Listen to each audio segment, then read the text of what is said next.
whatever.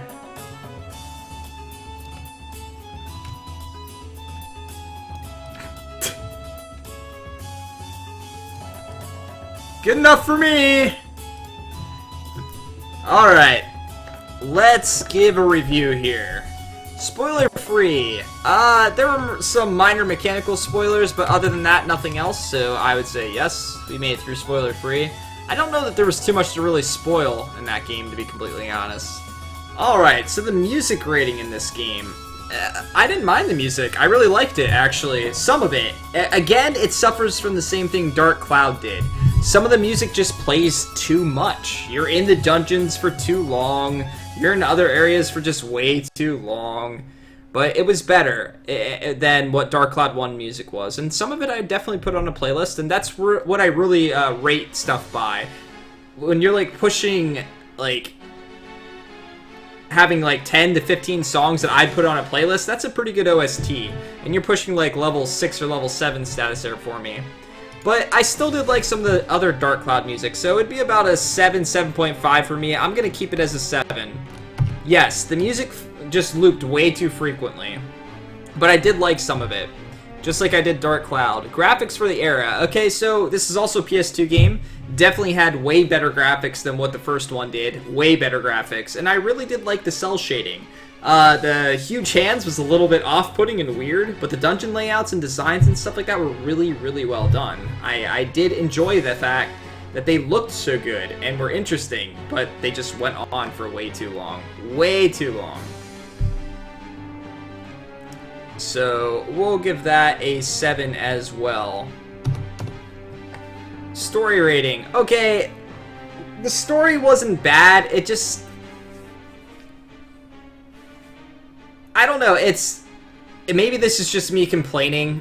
I don't know a good way... Sorry about that. A good way of putting it, but the story was just misplaced half the time. You have to build stuff to progress. I'm trying to find a good song. You have to build a whole bunch of stuff to progress. You get caught up with going and picking up items and buying things and doing all that type of stuff. The dungeons are really tedious. By the time you actually start getting the storylines and stuff like that, it's like, do I really care? And then some of the story was just a little goofy. And then you had these long, drawn-out pauses and stuff like that between dialogue between characters and stuff like that, and people, like, literally reinforcing in speech exactly what just happened with, like, an AMV or something like that. I don't know, I kind of enjoyed the story in Dark Cloud a little bit more, and I know that there was more in this game, but I just like how Dark Cloud did it a little bit better. I actually felt like I was saving people. I had a purpose. In this game, it was just kind of like, I was building shit to build shit to progress so I could stop one guy, and then that guy became not the bad guy at the end of the game anyway. So, I just wasn't really absorbed in the story, or with the characters, or anything like that. The only thing I really liked was Monica, to be honest. Like, her coming from the future because her dad died. Really, that's all I liked. At all. About the story.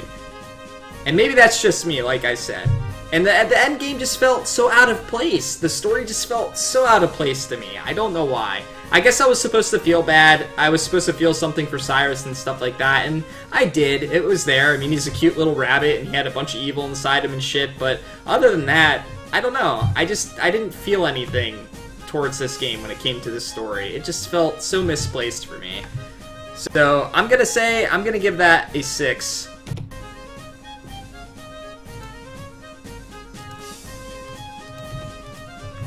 Okay, the mechanics rating. The mechanics in this game were much better than Dark Cloud by far. Like, ridiculous amount better. The combat felt more fluid. It was still really tedious. The game was incredibly tedious, but I had fun playing as Monica. The building was so much worse in this game than in the first one. Again, in my opinion. It was so frustrating to have to do so many extra steps to do something that I kind of enjoyed in the first game. And then to add this creativity element and not let me really be creative with it, it made me not want to do it at all. And I did not do anything with the golfing, but it seemed that the golfing could potentially get you good items and stuff like that from what I saw. So it was something I didn't really explore. But everything in this game, just like the first one, was just tedious. So tedious. And for me, that's what kills a game. If you have a good mechanic or something like that that's enjoyable, completely enjoyable, even if you're doing it 24/7, anything that's enjoyable is going to get old and boring and dry, and they just beat everything to death. But still, it was superior to Dark Cloud, and if I were to recommend a game to somebody between the two, I would pick this one, because it just does enough better, but it also does some stuff worse. So I'm going to give that a 6 as well. Alright, so the grinding rating in this game. It's hard to specify what really is a grind. I feel like the RNG made grinding basically a requirement. Half the time I had to kill nearly every enemy just to get the item that I need, and if not, there was only 1 or 2 enemies left. So I'm gonna say that it was kind of forced on you from RNG, and I'm glad I did it because my weapon was strong enough at the end of the game, and that obviously made that final fight 10 times easier. But seriously, I had to kill a lot of freaking enemies in this game. I'd say that a majority of it was going through dungeons and just killing a bunch of enemies and then finally getting the item to progress. So I'm going to give it around what I gave Dark Cloud. I'm going to give it a 4. And I didn't even do half the grinding. Keep that in mind. I didn't do half the things that you could do in the game, like the golfing and everything else. So for my overall rating there, that's probably going to average out to about a 6. I can do the math, but I will get the calculator out because I need to do this for you guys anyway. And now here's the part where I have you guys tell me what you thought of the game. Go ahead and rate the game. Tell me what you thought. I'd really appreciate it. It kind of gives me a perspective of what people think.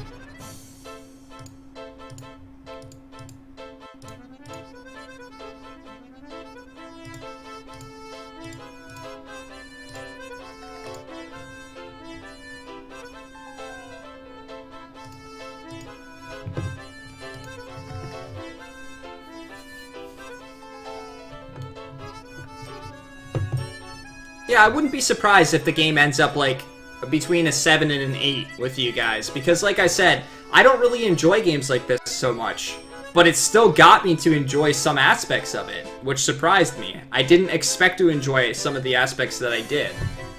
So more power to it for that. But the games are definitely, both games are definite struggle for me. Would I play this game again? No. I don't know what else to say other than no. Who needs a punch in the face for that 10? Yeah, chat definitely destroyed Grand Stream Saga.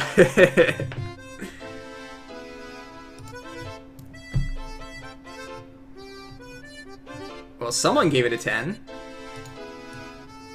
Alright, let me do the math here, guys, and then we will get to the raffle.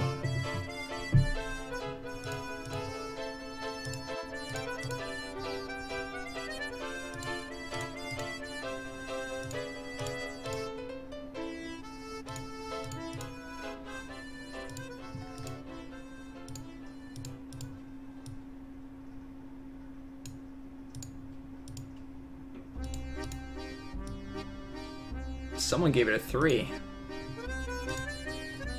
This music, though.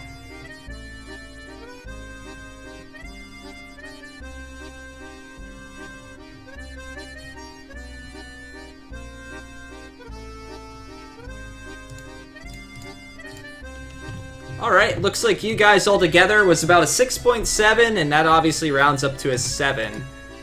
So, if it's a 0.5, I'll do that. So, not bad. You guys are really close with me. I know some of you enjoyed it. There was some really decently high ratings in there. But there were still some pretty low ones as well. So, I can kind of see where people are coming from in that regard. I am curious as to who gave it the 10, though. Someone must really love that game. You didn't vote Snake in a Box?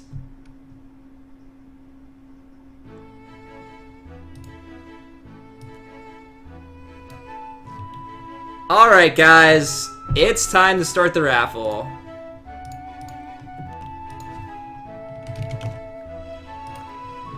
Everybody get prepared.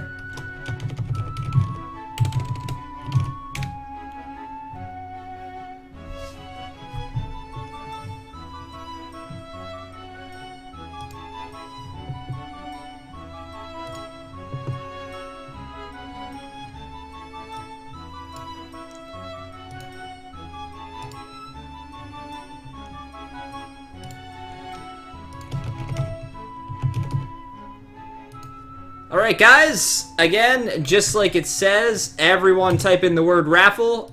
If you type in the word raffle, you are entered into winning and picking the next game. Everybody make sure you type it a couple times, just make sure the bot gets it in there. I'd really appreciate it. I try to make sure that everyone gets in, but I recommend typing it just a few times just in case.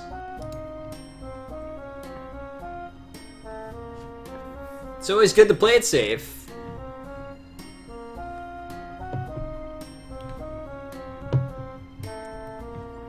Holy crap, the spam!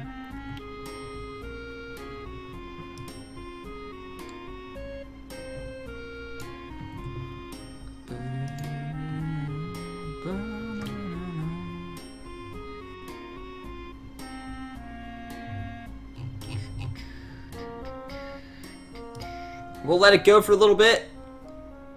Everyone has an equal chance of winning. No one has more chance, unless you're Nakurti, obviously, because, you know, he's just lucky in that regard.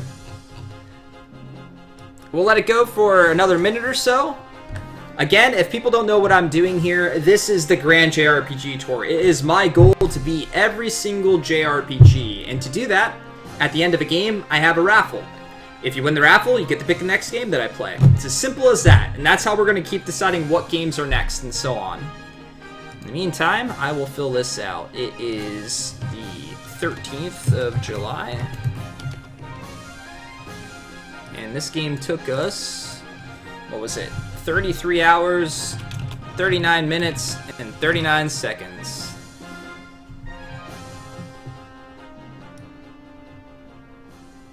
It's skill, huh? Alright, guys. Good luck, everyone. Have your games ready? 5, 4, 3... Wait, hold on. Before I do that, let me make sure Nightbot's not in there. I don't see it, but it's happened before where Nightbot's not been in there and it's won. So 5, 4, 3... 2, 1, go. Deformed! Congratulations, man. Congratulations. That's 2 for you, man. Let's make this green.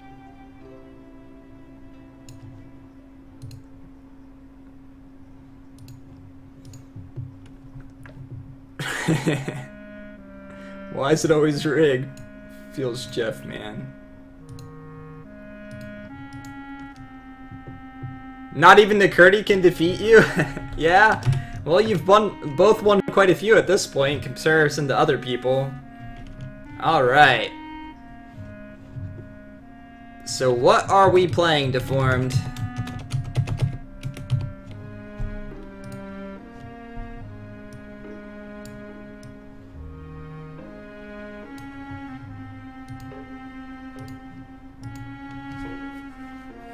Will he pick a good game or a bad game? Voted number 10?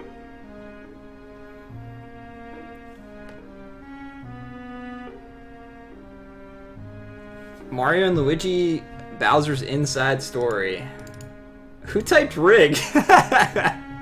God damn it, guys.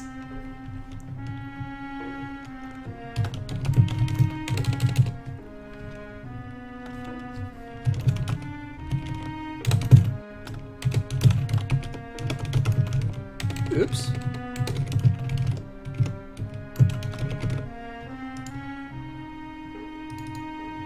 Alright, next game after Fire Emblem Path of Radiance is going to be Mario & Luigi Bowser's Inside Story. Shiggy was the 10. Oh, does Shiggy like Dark Cloud too? That much? Who typed this? I can't even